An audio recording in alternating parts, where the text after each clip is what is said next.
सर्वसामान्यांचा आवाज बेधडकपणे मांडणारा न्यूज चॅनल म्हणजेच बेधडक.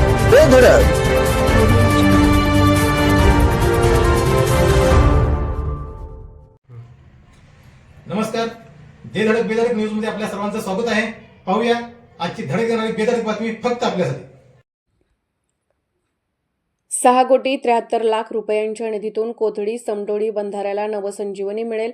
आमदार राजेंद्र पाटील यड्रावकर. कोथळी समडोळी बंधारा दुरुस्तीच्या कामाला प्रारंभ.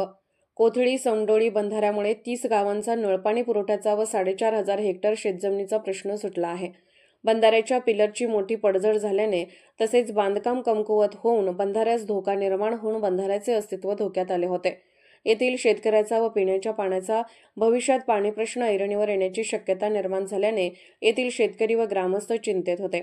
शेतकऱ्यांच्या मागणीनुसार पाठपुरावा करून या बंधाऱ्यासाठी 6,73,00,000 रुपयांच्या निधीतून या बंधाऱ्याला नवसंजीवनी मिळेल असा विश्वास आमदार राजेंद्र पाटील यड्रावकर यांनी व्यक्त केला.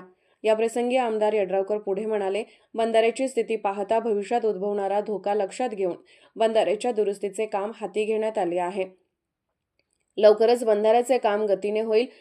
गेल्या अनेक वर्षापासून हे बंधाऱ्याने या परिसरातील शेतकऱ्यांची शेतजमिनीचा व ग्रामस्थांच्या पिण्याच्या पाण्याची सोय केली आहे.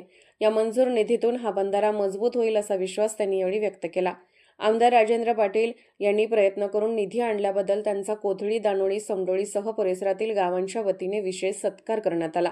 यावेळी दानोळीच्या सरपंच सुनीता वाळकुंजे, उपसरपंच मंगल दळवी, कोथळीचे राजगोंडा पाटील, भीमगोंडा बोरगावे, दिलीप मगदुम, ऋषभ पाटील, समडोळीचे संजय बेले, कुंभोजचे अरुण पाटील, दिलीप पाटील, पोपट पाटील, संगीता बोरचाटे, प्रवीण खोत, उदय राऊत, पिंटू पाराज, विजय दळवी, कोथळीचे नितीन वायदंडे, हिदायत नदाब, कुमार सुतार, Sheetal Patil, Ravi Pujari, Uttam Tivade, contractor and engineer Sambhaji Patil, Nitin Lad, बांधकाम विभागाचे सहाय्यक अभियंता येसने, उपअभियंता कोळेकर, बंधारा सुपरवायझर पिसे आदींसह नदीच्या दोन्ही बाजूकडील गावातील शेतकरी मोठ्या संख्येने उपस्थित होते.